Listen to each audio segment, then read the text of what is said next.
Et allez, c'est parti pour le mythe fondateur de la science moderne. Je ne vous imposerai ni la pièce de Bertolt Brecht, ni le film de Joseph Losey. Je ne vais pas vous présenter Galilée comme le martyr du rationalisme scientifique. Nous allons tenter une approche plus psychologique. Vous lirez Auguste Comte plus tard. Pour commencer, et pour si muove, et pourtant elle tourne, cette phrase que Galilée aurait marmonnée en guise de bravade après sa condamnation, et qui sert de titre à cette histoire, eh bien, elle a été inventée par un journaliste, plus d'un siècle après le procès. L'enjeu n'est pas vraiment ce que croyait Galilée. Il semble avoir été convaincu très tôt par la théorie de Copernic, parue 20 ans avant sa naissance. Voici ce qu'il écrit à Kepler en août 1597, donc longtemps avant ses ennuis judiciaires.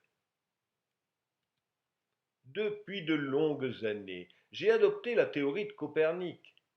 J'ai mis par écrit de nombreuses réfutations d'arguments contraires. Toutefois, je n'ai pas osé les publier, effrayé par le sort de Copernic, notre maître. Bien qu'il se soit acquis auprès de quelques-uns une renommée immortelle, il paraît pourtant ridicule et absurde aux yeux d'une infinité de gens, tant est grand le nombre des sots. J'aurais le courage d'exposer ma pensée s'il y avait un grand nombre d'hommes comme toi, mais comme il n'existe pas, je m'abstiendrai. Ce qui lui a donné le courage d'exposer sa pensée, c'est un objet. La lunette de Galilée. Il l'appelle simplement Tubum, le tube. On ne peut pas vraiment dire qu'il en soit l'inventeur. Les lentilles existent depuis la plus haute antiquité. L'idée de coupler deux lentilles dans un tube semble être venue à plusieurs personnes, dont un opticien hollandais, Hans Lippershey. Galilée raconte qu'il a fabriqué lui-même sa propre lunette après avoir entendu parler de l'invention en 1609. Elle grossissait 3 fois. Il l'a ensuite améliorée, multipliant par 10 le grossissement. Même si Galilée n'est pas l'inventeur, c'est bien lui qui a poussé le plus loin son utilisation en astronomie. Galilée n'a pas ménagé sa peine pour diffuser ses découvertes. Il a effectué de nombreuses démonstrations, dont une aux dirigeants de la cité de Venise en 1609. Des cardinaux en avaient aussi profité, y compris ceux que nous allons retrouver plus tard parmi ses adversaires. La découverte la plus spectaculaire date de janvier 1610. 4 points lumineux au voisinage de Jupiter. On les voit dans des configurations si différentes et qui changent si rapidement que Galilée en tire la conclusion correcte. Ils sont en rotation autour de Jupiter, comme la Lune autour de la Terre. À propos de Lune, la découverte qu'il y a des montagnes à sa surface date d'un mois plus tard. Galilée en tire de magnifiques dessins à l'encre qui seront reproduits sous forme de gravures dans le petit livre qu'il s'empresse de publier pour annoncer ses découvertes. Sidereus Nuncius. La page de titre décrit l'essentiel du contenu de ce messager des étoiles. En voici la traduction.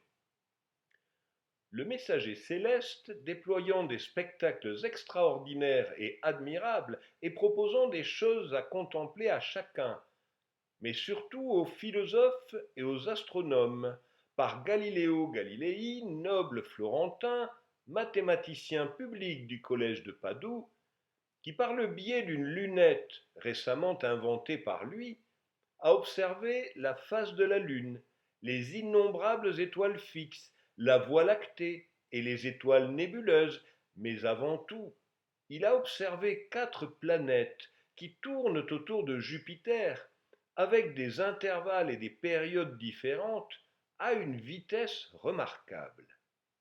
Ces planètes n'étaient connues de personne jusqu'à ce jour.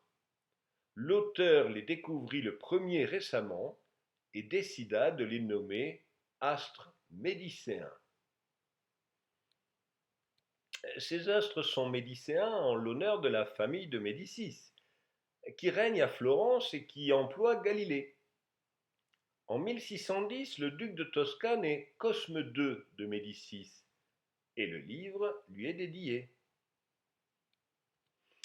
À part les montagnes de la Lune et les satellites de Jupiter, l'autre grande découverte annoncée dans le messager céleste est la quantité innombrable d'étoiles invisibles à l'œil nu qui apparaissent à la lunette. Galilée voit dans chaque découverte autant de preuves de l'insuffisance des théories léguées par l'Antiquité.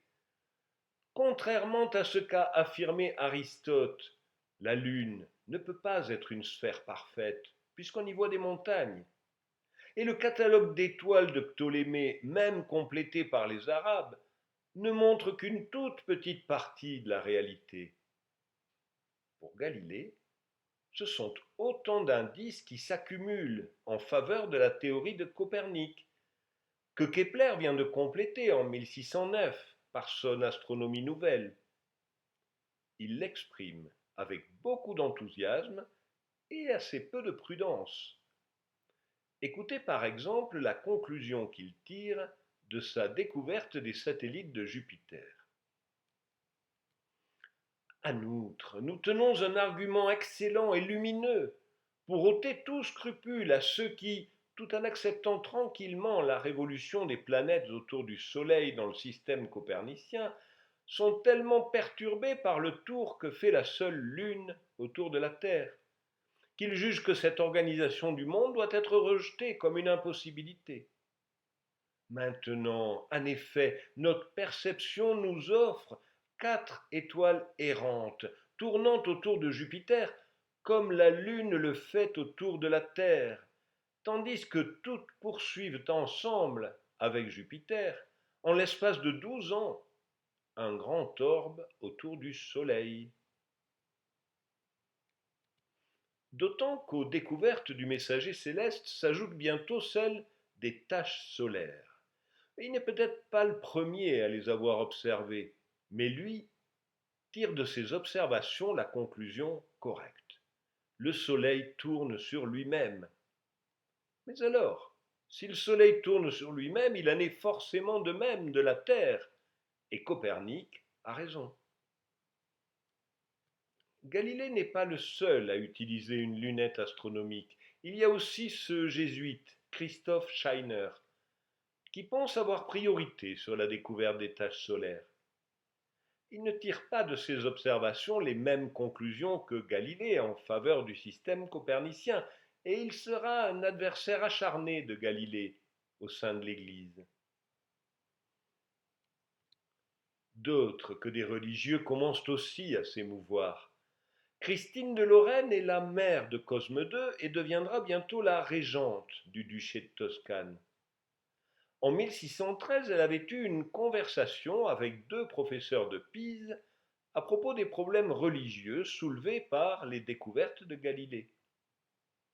Galilée n'a pas assisté à la conversation qui lui a été rapportée, mais il se permet non seulement d'écrire directement à Christine de Lorraine, mais aussi de raisonner dans sa lettre sur des questions religieuses, en multipliant les références aux pères de l'Église, alors qu'il n'en a pas véritablement la compétence.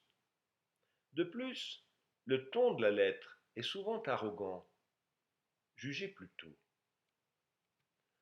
Aussi, serait-il vraiment déraisonnable d'accorder crédit aux opinions de personnes qui, outre que nous ignorons si elles sont inspirées par une vertu céleste, nous apparaissent clairement manquer de cette intelligence qui serait d'abord nécessaire pour comprendre et ensuite pour discuter les démonstrations selon lesquelles les sciences les plus affinées procèdent dans l'établissement de leurs conclusions.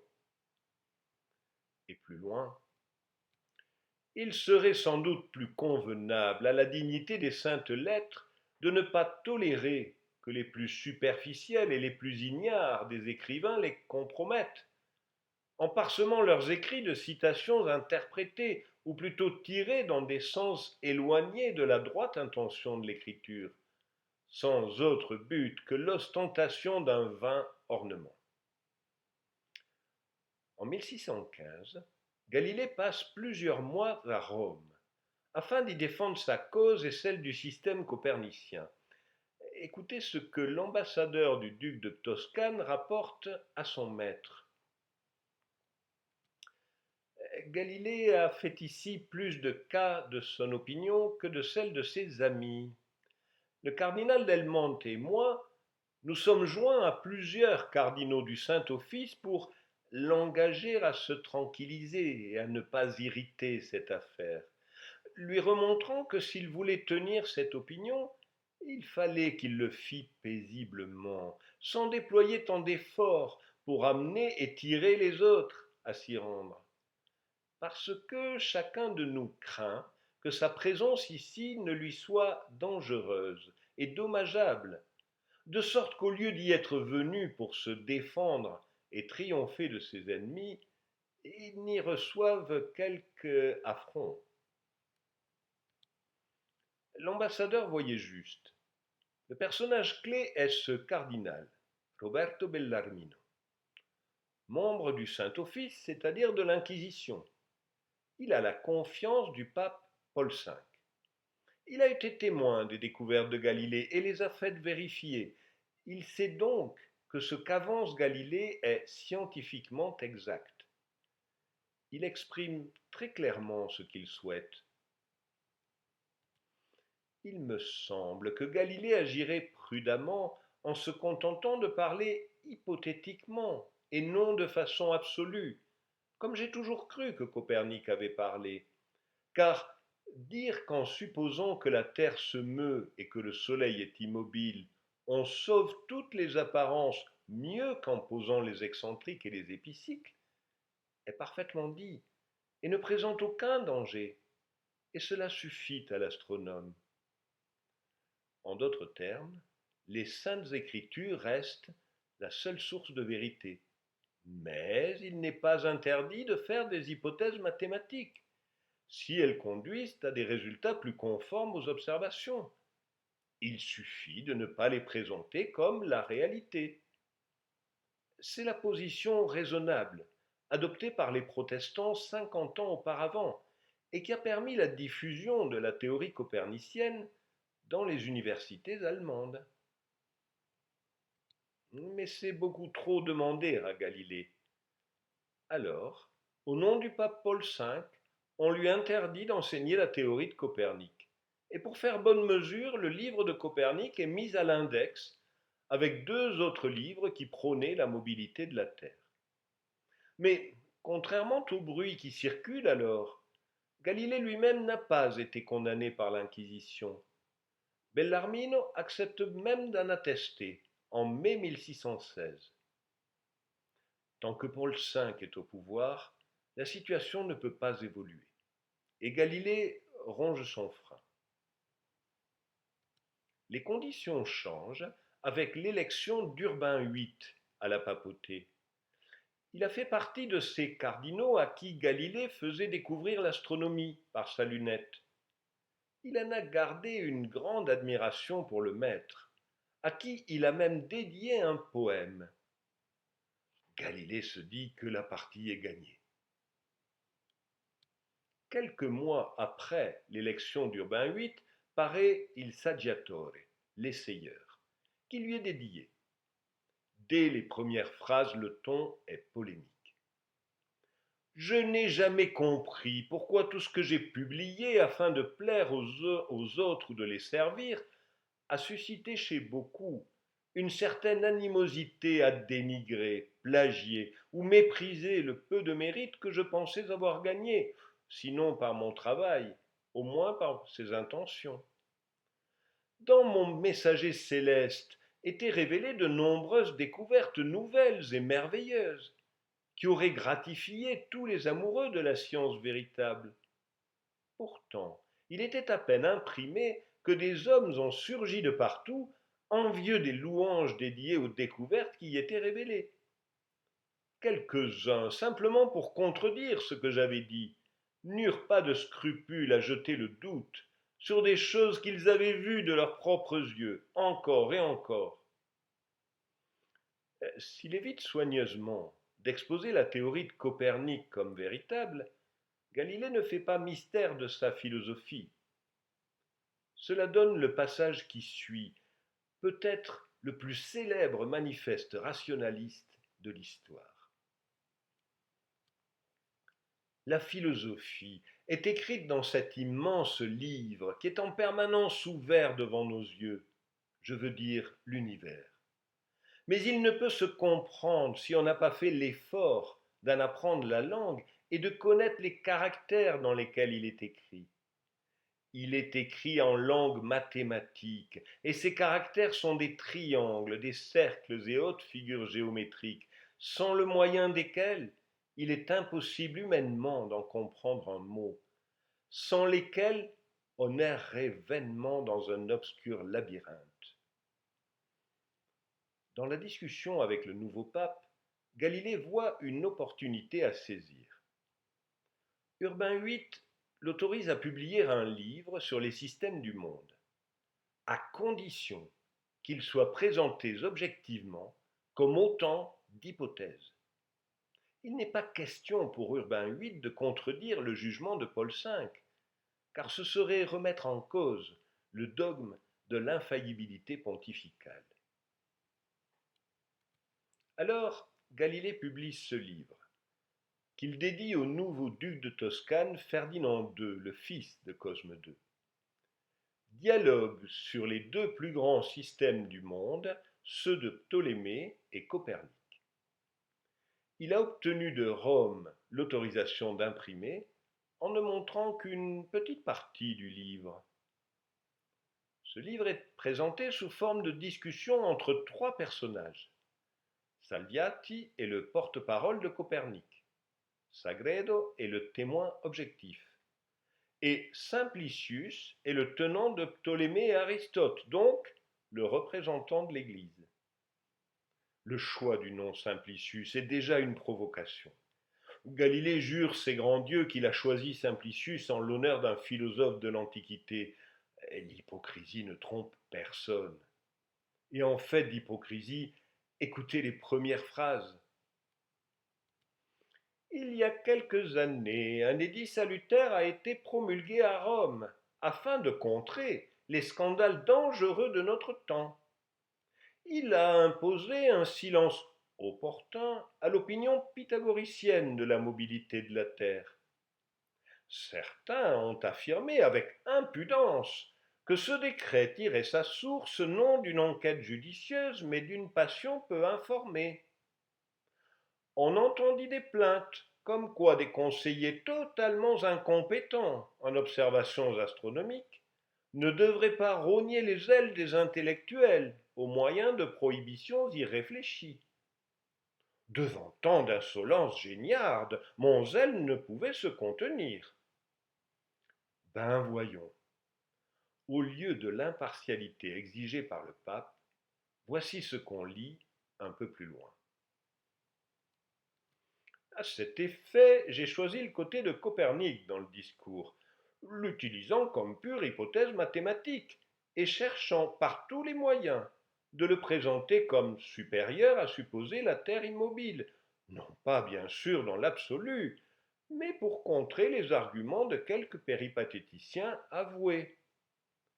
Ces gens ne méritent même pas ce nom-là, car ils ne se promènent pas.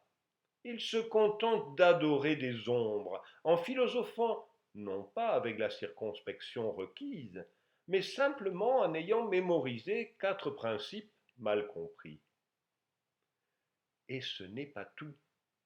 Voici la toute dernière intervention du personnage de Simplicius dans le livre. Je garde toujours devant les yeux une doctrine des plus solides, que j'ai apprise d'une personne très savante et très éminente, devant laquelle on ne peut que se taire. En résumé, la doctrine solide est que Dieu fait ce qu'il veut. D'où Simplicius conclut que, puisqu'il en est ainsi, ce serait une témérité excessive à quiconque de limiter et restreindre la puissance et la sagesse divine pour une simple fantaisie scientifique. Alors il y a bien sûr le ridicule de la dernière intervention du défenseur de l'Église qui n'a rien d'autre à proposer qu'un argument d'autorité. Mais il y a surtout cette personne dotissima et eminentissima, de qui Simplicius a appris l'argument. Ce ne peut être que le pape en personne. Là, ça n'est trop. Urbain VIII a déjà l'impression que sa confiance a été trahie par la publication d'un livre aussi peu objectif. De plus, il est ouvertement tourné en ridicule et personnellement attaqué. En tant qu'homme trahi et en tant que souverain pontife dont l'autorité a été bafouée, il ne peut pas laisser passer l'offense. Le livre est immédiatement interdit. Et Galilée est convoqué devant le Saint-Office pour répondre de sa publication. Là, il commence par traîner les pieds, mais on lui fait comprendre qu'il aggraverait son cas en retardant encore son voyage. Il finit par obtempérer et arrive à Rome en février 1633. Ferdinand II, qui a remplacé son père Cosme II à la tête du duché de Toscane, n'a que 22 ans et il ne peut pas faire grand-chose face à l'autorité du pape. Néanmoins, il charge son ambassadeur à Rome d'intervenir et d'adoucir autant que possible le sort de celui qui a été son professeur. On connaît les détails du procès par cet ambassadeur, Francesco Niccolini, qui a scrupuleusement obéi aux ordres, allant jusqu'à loger Galilée et son domestique dans sa propre résidence, en payant lui-même toutes les dépenses. On sait par le témoignage de Niccolini qu'Urbain VIII, s'il ne pouvait pas ne pas obtenir de condamnation, a tout de même fait preuve de modération. Par exemple, il fallait, pour sauver les apparences, que Galilée séjourne au Vatican, et il y est resté effectivement quelques jours. Mais il n'y était pas prisonnier, il était logé confortablement et resté libre de ses mouvements. Le propre témoignage de Galilée prouve qu'il n'a été soumis à aucun mauvais traitement, et en particulier il n'a pas subi de torture, contrairement à ce qui sera affirmé plus tard. La relative mansuétude d'Urbain VIII s'explique d'abord par son propre respect pour Galilée, ensuite par le rôle actif de Ferdinand II et de son ambassadeur, peut-être aussi par la renommée de Galilée et ses soutiens actifs à l'étranger. Gassendi et Peiresc sont deux amis, tous deux admirateurs et correspondants de Galilée depuis longtemps. Peiresc en particulier dispose d'un réseau de correspondants impressionnant qui s'étend dans toute l'Europe. Son appui a donc pu jouer un certain rôle. Le père Mersenne s'inquiète également du sort de Galilée, mais il ne peut pas non plus lui éviter la condamnation. En tant que religieux catholique, il lui est interdit de montrer sa désapprobation d'une décision papale. Alors, il se contente de traduire et de publier, sans aucun commentaire, l'intégralité du jugement de l'Inquisition, ainsi que le texte de l'abjuration qui a été exigé de Galilée. En voici des extraits. Nous disons, prononçons et décernons que toi, Galilée susdit, pour les choses déduites au procès et par toi confessées comme dessus, t'es rendu grandement suspect d'hérésie à ce saint office, à savoir d'avoir tenu et cru la doctrine fausse et contraire aux saintes et divines écritures, que le soleil est le centre du monde et qu'il ne se meut pas d'Orient en Occident et que la terre se meut et n'est pas le centre du monde, et qu'on peut tenir et défendre pour probable une opinion après avoir été déclarée et définie pour contraire à l'écriture sainte. Des trois accusations, c'est bien la dernière qui choquait le plus. l'abjuration dictée à Galilée est tout aussi poignante. Ainsi, Dieu m'assiste, et ce sont les saints évangiles que je touche. Moi, Galilée, j'ai abjuré, juré, promis, et je me suis obligé comme dessus, et en témoignage de la vérité, j'ai souscrit de ma propre main la présente cellule de mon abjuration et l'ai récitée de mot à Rome, dans le couvent de la Mineure, aujourd'hui 22 juin 1633. Moi, Galilée, j'ai abjuré comme dessus de ma propre main. En fait de condamnation pour Galilée, il y a bien eu une peine de prison, aussitôt commuée par Urbain VIII en assignation à résidence dans sa villa des environs de Florence à Arcetri. On peut penser que la cécité, qui n'était pas la conséquence de mauvais traitements, contrairement à ce qui a été écrit, a été un handicap pour lui beaucoup plus douloureux que l'assignation à résidence. Pour compenser la perte de sa vue, il a recruté un jeune homme brillant qui s'est révélé d'une fidélité émouvante, bien au-delà de la disparition du maître. Il s'agit de Vincenzo Viviani. Je vous ai déjà raconté ses efforts constants pour préserver la mémoire et l'honneur de Galilée. Quant à l'Église, il a fallu le pape des Lumières, Benoît XIV, pour qu'elle commence timidement à reconnaître ses torts. Il a procédé en deux temps.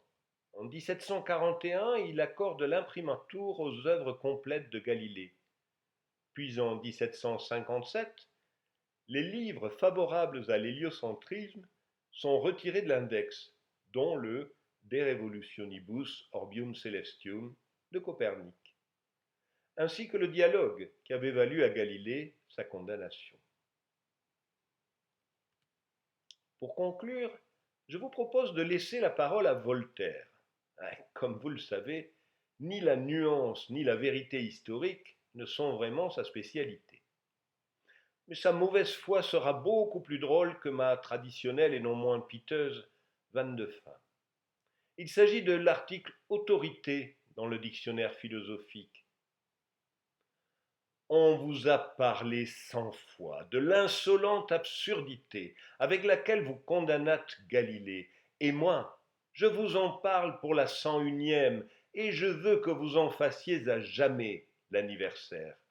Je veux qu'on grave à la porte de votre saint office: ici, 7 cardinaux, assistés de frères mineurs, firent jeter en prison le maître à penser de l'Italie, âgé de 70 ans, le firent jeûner au pain et à l'eau parce qu'il instruisait le genre humain et qu'ils étaient des ignorants.